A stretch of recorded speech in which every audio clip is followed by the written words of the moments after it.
Biodiversity and conservation. आल्याला सुरुवातीला best friends आ ओ बीटल्स, बेस्टवरनं बीटल्स त्याचे 3,00,000 स्पीशीज आहेत. फ्रेंड्सवरनं फिशेस त्याचे 28,000 स्पीशीज आहेत. आणि आवरनं अँड्स आणि ओवरनं ऑर्किड्स ह्यांचे 20,000 स्पीशीज आहेत. नंतर राईसच्या 2,00,000पेक्षा जास्त व्हरायटीज आहेत आणि त्यातले 27 रेकॉर्डवर आहेत ते इंडियन बासमती आहेत. जेनेटिक डायव्हर्सिटीमध्ये रीमा डीड PCR हे ट्रिक वापरायचं. रीमावरनं राईसचे 50,000पेक्षा जास्त स्ट्रेंथ्स आहेत आणि मँगोचे 10,000पेक्षा जास्त व्हरायटीज आहेत. PCR मध्ये potency and concentration of active chemical riserpine in Rauwolfia vomitoria which is grown in Himalaya. नंतर स्पीशीज डायव्हर्सिटीमध्ये आलं तर ॲम्फिबियन species diversity is more at पश्चिम घाट दॅन पूर्व घाट. इकॉलॉजिकल डायव्हर्सिटी म्हणलं तर डायव्हर्सिटी ॲट इकोसिस्टम लेवल, जसं की India has greater diversity than Scandinavian countries like Norway. आपल्या इंडियामध्ये डेझर्ट्स आहेत, रेन फॉरेस्ट आहेत, मॅनग्रोव्ह आहेत, कोरल रीफ्स आहेत, वेटलँड्स आहेत, सिच्युरीज आहेत आणि अल्पाईन मीडाऊज आहेत. How many species on earth and India? No clear idea said by IUCN, international union of conservation of nature and natural resources, म्हणजेच IUCN. Extreme estimates are 20 to 50 million, but more scientific sounding by Robert may 7 million species आहेत असं त्याने सांगितलं. ह्याच्यामध्ये prokaryotes are not included because many are not culturable. आणि second reason, conventional taxonomic methods are not suitable for prokaryotes. आता या 7 million more than 70% are animals आणि 22% are plants. ह्या ॲनिमल्समध्ये पण 70% ऑफ टोटल ॲनिमल्स आहेत ते इन्सेक्ट्सच आहेत. म्हणजे जे काही 100% 7 millionचे आहेत त्याचे 49% इन्सेक्टच आहेत आणि 22% are plants. Number of fungi species are more than sum of fish, amphibians, reptiles and mammals. हे पॉईंट लक्षात ठेवायचं. आता इनव्हर्टिब्रेट्समध्ये बघायला ट्रिक कसं लक्षात ठेवायचं. India is one of the modern countries. इंडियावरनं इन्सेक्ट्स, नंतर मग ऑदर्सचा ग्रुप येते, मग मॉडर्नवरनं मॉल्युस्कस आणि कंट्रीजवरनं क्रुस्टेसी. हे decreasing order of species diversity म्हणजे स्पीसीज आहेत, स्पीसीज नंबर. वर्टिब्रेट्समध्ये आलं तर फेस, बुक, पे, राम. फेसवरनं फिशेस, बुकवरनं बर्ड्स, राम म्हणजे रेप्टाइल्स, ॲम्फिबियन्स, मग मॅमल्स. प्लांट्समध्ये बघायला गेलं तर Angad is famous but Alia is the most famous and likeable. अंगदवरनं एन्जिओस्पर्म्स, फेमस वरनं फंगी, आलियावरनं अल्गी, मोस्ट वरनं मॉसेस, फेमस वरनं फर्न्स अँड अलीज आणि लायकेबल पासून lichens. Though India has only 2.4% land area but it content 8.1% species diversity of world. त्यामुळं India is one of the mega diversity countries. Nearly भारतामध्ये 45,000 plant species आहेत and nearly double म्हणजे 90,000 animal species आहेत. आता मेच्या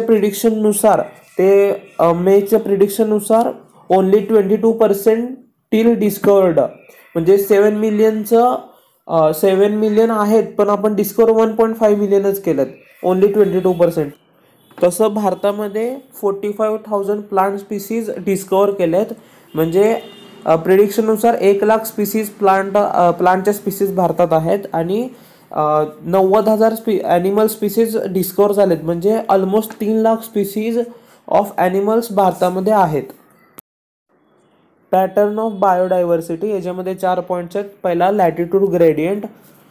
दुसरं species area relation, तिसरं importance of species biodiversity आणि चौथं लॉस ऑफ बायोडायव्हर्सिटी.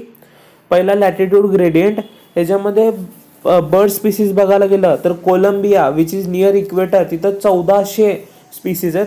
भारत इक्वेटरचे थोडं वर येते, more than 1200 species of birds आहेत. तेच आपण न्यूयॉर्कला गेलं 41 डिग्री नॉर्थ टेम्परेट रिजनमध्ये 105 आहेत. आणि ग्रीनलँडमध्ये गेलं 71 डिग्री नॉर्थ आर्टिक रिजनमध्ये, तिथं तर 56 स्पीसीज आहेत बर्ड्सच्या. वॅस्क्युलर प्लांट स्पीसीज जे आहे ते जे आहे ते 10 times in the tropical forest than the midwest of USA, म्हणजे टेम्परेट रिजनच्या 10 टाइम्स जास्त आहे ट्रॉपिकल रिजनमध्ये. म्हणजेच काय, इक्वेटरला जास्त species diversity. Greatest biodiversity lies in the South American Amazonian rain forest. ब्राझीलची वर्षावनांमध्ये ग्रेटेस्ट बायोडायव्हर्सिटी फाउंड होते. तिथं according to scientist 2 million species of insects are waiting for their discovery. आता आकडे बघू जरा, 40,000 स्पीसीज ट्रीजचे आहेत. हे ट्रीज झाल्यानंतर मग मोर दॅन 1.25 लॅक्स इनव्हर्टिब्रेट्स आहेत, 3,000 फिशेस आहेत, फिशेसच्या स्पीसीज आहेत, 1,300 बर्ड्सच्या, 378 रेप्टाईल्सच्या आणि 427 ॲम्फिबियन्स आणि मॅमल्सच्या आहेत. आता ह्याच्यामध्ये फक्त एकच जास्त नंबर ऑफ स्पीसीज मगाशी आपण बघितलं होतं.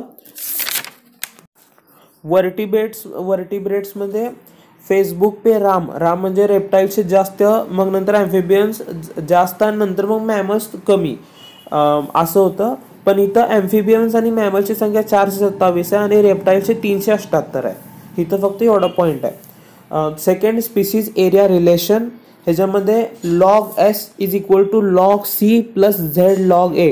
S काय स्पीसीज रिचनेस आहे, C Y इंटरसेप्ट आहे, Z जे आहे ते स्लोप ऑफ रिग्रेशन किंवा रिग्रेशन कोइफिशियंट असं पण म्हणतात, आणि A म्हणजे एरिया आहे. स्लोप ऑफ रिग्रेशनचं व्हॅल्यू, झेडची व्हॅल्यू स्मॉल एरियासाठी 0.1 to 0.2च्या मध्ये असते, पण व्हेरी लार्ज एरिया कन्सिडर केला तर ते 0.6 to 1.2 असते. पण काय ठिकाणी जसं म्हणजे ह्याचं एक्झाम्पल दिलं आहे 1.15 for the frugivorous birds and mammals in tropical region. आता तिसरा topic importance of species biodiversity.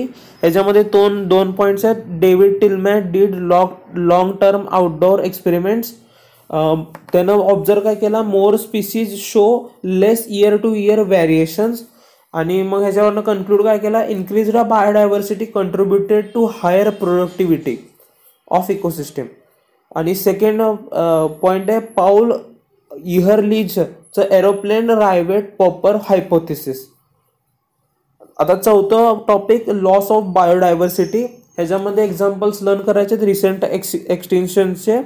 त्यासाठी ट्रिक, सुनील राउत को टीज करने के लिए AA मैम को DM करके क्वेश्चन आंसर Q&A पूछा था. SR वरनं Sunil Raut, Steller sea cow Russia. टीज वरनं टायगरचे 3 बाली, जवान आणि कॅस्पियन हे स्पीसीज गेलेत. परत DM वरनं डोडो फ्रॉम माउरिटियस. नंतर Q&A म्हणजे क्वागा फ्रॉम आफ्रिका.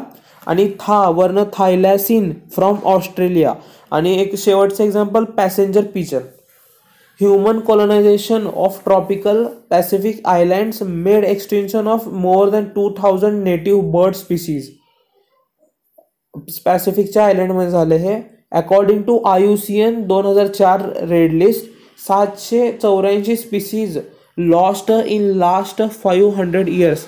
त्या 784 पैकी 359 इनव्हर्टिब्रेट होते, 338 वर्टिब्रेट होते आणि 87 प्लांट्स होते. Extension across taxa isn't random. Some groups of amphibians appear more vulnerable to extinction. In last 20 years 27 species are disappeared. आणि पुढचं पॉईंट आहे, more than 15,500 species are facing threat of extinction. ह्याच्यामध्ये 32% amphibians आहेत, 31% gymnosperms आहेत, 23% mammals आहेत आणि 12% birds आहेत.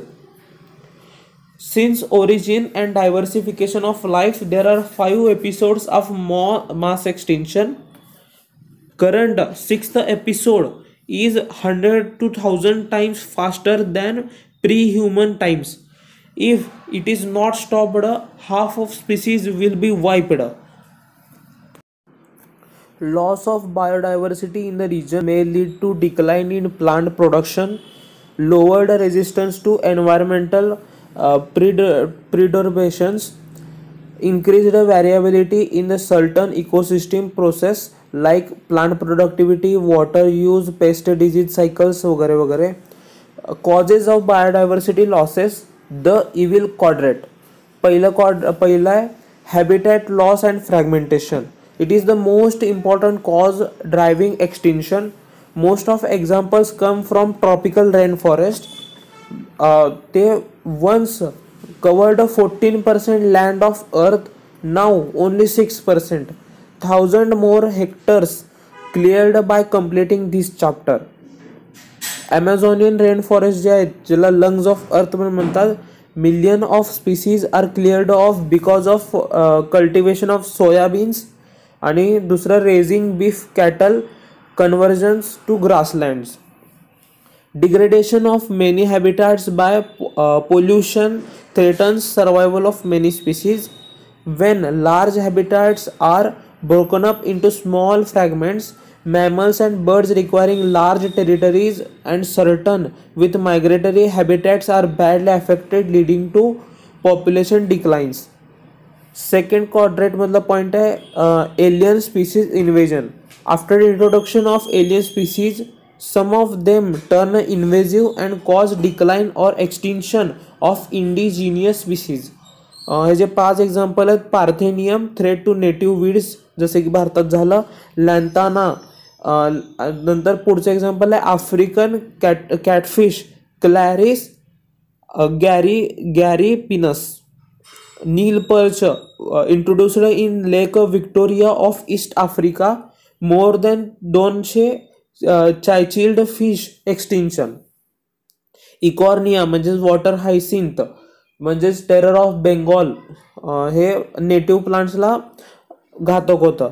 आता हे एलियन स्पीसचे एक्झाम्पल साठी प्लॅनिट्रिक आहे, PLANE. Third point evil quadratचा co-extinction. If a species extinct, then other species obligatory associated with it also extincts. If extinction of host species occur, then its unique assemblage of parasites also extincts. जसं की आणि अजून species having mutualism also co-extinct. चौथं evil quadrant आहे over exploitation. When our needs turns to greed, it leads to over exploitation of natural resources. Many species like passenger pigeons has extinct due to over exploitations. Evil quadrantचे 4 points काय आहेत? पहिलं habitat loss and fragmentation, दुसरं alien species invasions, तिसरं coextinctions आणि चौथं overexploitation. आता biodiversity conservation ह्याच्यासाठी आर्ग्युमेंट आहे, why should we conserve biodiversity. आता याच्यामध्ये 3 प्रकारचे व्ह्यूज येऊ शकतात. नॅरोली युटिलिटेरियन म्हणजेच उपयोगितवादी, ह्याच्यामध्ये इकॉनॉमिकला डायरेक्ट जे बेनिफिट येतं त्याला पकडायचं. जसं की humans have countless direct economic benefits. Food आहे, सिरियल्स आहे, पल्सेस, फ्रूट्स आहे, फायरवूड भेटतं, फायबर्स भेटतं, कन्स्ट्रक्शन मटेरियल्स, नंतर industrial products like tannins, lubricants, dyes, resins, perfumes वगैरे. नंतर medicinal importance, more than 50% drugs are derived from plants. 25,000 species of plant contribute to traditional medicines. Many of tropical medicinal plants have to be discovered till. Countries having high diversity can expect enormous profits to their nations. दुसरं perspective आहे broadly utilitarian. याच्यामध्ये थोडं वाईडमध्ये विचार करतात. Biodiversity plays major role in many ecosystem services. Fast dividing Amazon forest produces 20% total oxygen in Earth atmosphere. तिसरं पॉलिनेशन्स जसे की बीज, बंबल बेस बर्ड्स आणि बॅट्स करतात ते. तिसरं पर्स्पेक्टिव्ह आहे ॲस्थेटिक किंवा इथिकल आर्ग्युमेंट. ह्याच्यामध्ये देवाचं महत्त्व घेतलं जातं. Moral duty to care our their well being and pass on our biological legacy in good order to future generations. हे 3 पर्स्पेक्टिव्ह होते आर्ग्युमेंटचे. आता how do we conserve biodiversity. ह्याच्यासाठी 2 पद्धती असू शकतात. एक इन सिटू कन्झर्वेशन, दुसरं ex situ conservation. Ex situ कन्झर्वेशनमध्ये zoological parks, botanical gardens, wild life safari parks, pollen किंवा सीड किंवा सीमन बँक्स. ह्याच्यामध्ये लिक्विड नायट्रोजन यूज केलं जातं 196 डिग्री सेल्सिअस. आता इन सिटू कन्झर्वेशन बघू. भारतामध्ये बायो रिझर्व्ह 14 आहेत. नॅशनल पार्क्स आहेत. नॅशनल पार्क्स आहेत ते 90 आहेत. वाईल्ड लाईफ सँच्युरीज मोर दॅन 450 आहेत आणि समरीमध्ये जाऊन 448 असं दिलं आहे. आणि सॅक्रेड ग्रोज म्हणलं तर भरपूर आहेत. आणि हॉटस्पॉट्स टोटलमध्ये 34 आहेत. भारतामध्ये 3 आहेत. 3 कोणते? हिमालय, इंडो बर्मा बॉर्डर आणि वेस्टर्न घाट्स आणि खाली Sri Lanka. Hotspots cover less than 2% area and 30% ongoing extinction rate decreases. Initially 25 hotspot होते, नंतर 9 डिस्कवर झाले आणि टोटलमध्ये 34 इन्व्हॉल्व झाले. Hotspots have high biodiversity and high degree of endemism. Endemism काय असतं तर तेवढ्याच क्षेत्रामध्ये असणारे तेवढ्याच स्पीसीज. नंतर सॅक्रेड ग्रोव्ज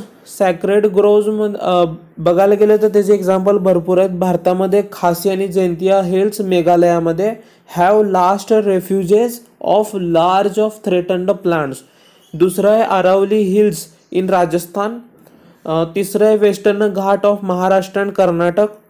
चौथं Surguja, Chanda and Bastar area of Madhya Pradesh. First national park of world was the Yellowstone at USA.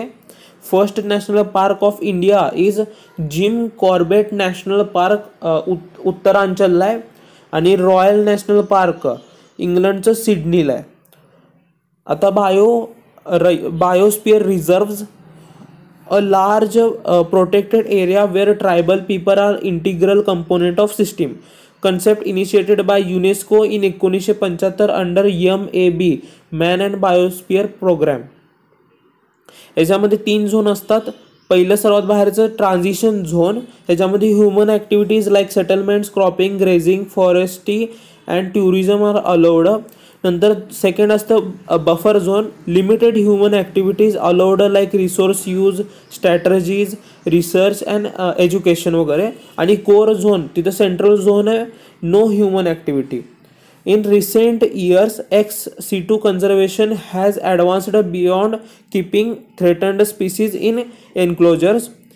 Biodiversity knows no political boundaries and its conservation is more collective responsibility of all nations.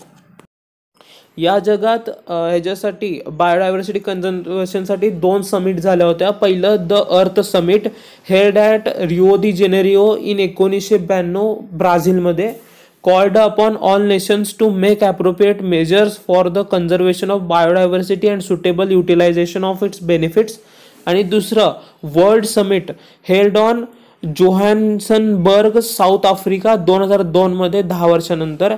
190 countries pledged the commitment to achieve by 2010 significant reduction in the current rate of biodiversity loss at global, regional and local levels.